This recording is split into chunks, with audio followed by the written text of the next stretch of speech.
अस्सलाम वालेकुम नाज़रीन, FSID न्यूज में आपका इस्तकबाल है। मैं मोहम्मद फारूक। पढ़ते हैं आज की ताज़ा खबर। बजट गुमराहकुन और बईद हकीकत, हुकूमत के पास कोई भी विजन नहीं। रियासत की माली हालत पर रेवंत रेड्डी के झूठे बयानात, सिर्फ KCR के खिलाफ इल्ज़ाम तराशी पर इन्हिसार।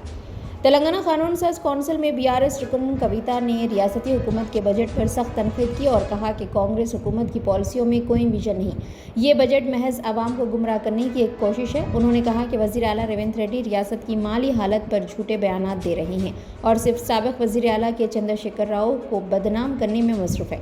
कविता ने कहा कि वज़ीर आला रेवंत रेड्डी हर मौके पर रियासत की मईशत को लेकर गलत बयानात दे रहे हैं और उन्हें शायद झूठ बोलने पर गिनीज वर्ल्ड रिकॉर्ड मिल जाएगा। उन्होंने खबरदार किया कि अगर हुकूमत मुसलसल झूठ बोलती रही तो BRS प्रिविलेज नोटिस देने पर मजबूर हो जाएगी। कविता ने कांग्रेस के इंतखाबी मंशूर पर सवाल उठाते हुए और कहा कि 420 वादे करके गांधी खानदान से जमानतें दिलवा कर आवाम को गुमराह किया गया, लेकिन आज कोई वादा पूरा होता नजर नहीं आ रहा है। उन्होंने मजीद कहा कि इतने हरबों के बावजूद भी कांग्रेस को BRS से सिर्फ 1% ज़्यादा वोट मिले, जो ये साबित करते हैं कि आवाम ने BRS को मुस्तरद नहीं किया। ये हुकूमत किसी भी तरक्याती शोबे को अहमियत नहीं दे रही है।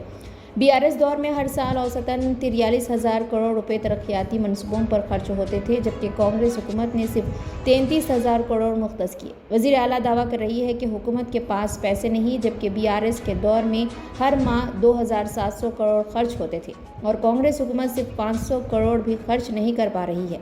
ज़राई शोबे और आपाशी प्रोजेक्ट से मुतालिक उन्होंने कहा कि सिर्फ 7.5% बजट आपाशी के लिए मुख्तस किया गया, जिससे साफ जाहिर होता है कि हुकूमत किसानों और आपाशी मनसूबों को नज़रअंदाज कर रही है।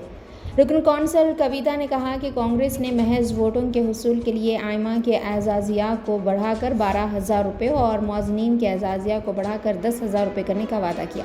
इस तरह अक़लियती अलामिया में पादरियों और दीगर मजहबी रहनुमाओं को एजाजिया में भी इजाफे का वादा किया गया। 1 साल से ज़ायद का अरसा गुजर जाने के बावजूद आइमा मौज़नीन के एजाजिया में 1 रुपया भी इजाफा नहीं किया गया।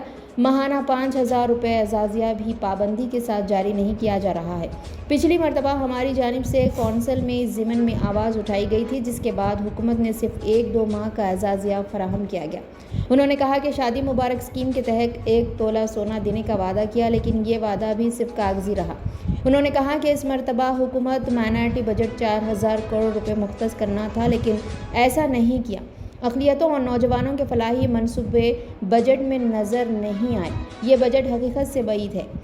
कविता ने कहा कि यह बजट तेलंगाना के अवाम के मफादात को नज़रअंदाज करने और BRS हुकूमत के कामों पर झूठा प्रोपेगेंडा करने के लिए बनाया गया है। उन्होंने कहा कि BRS अवाम के हुकूक की जंग जारी रखेगी और हुकूमत को इसके वादे याद दिलाती रहेगी।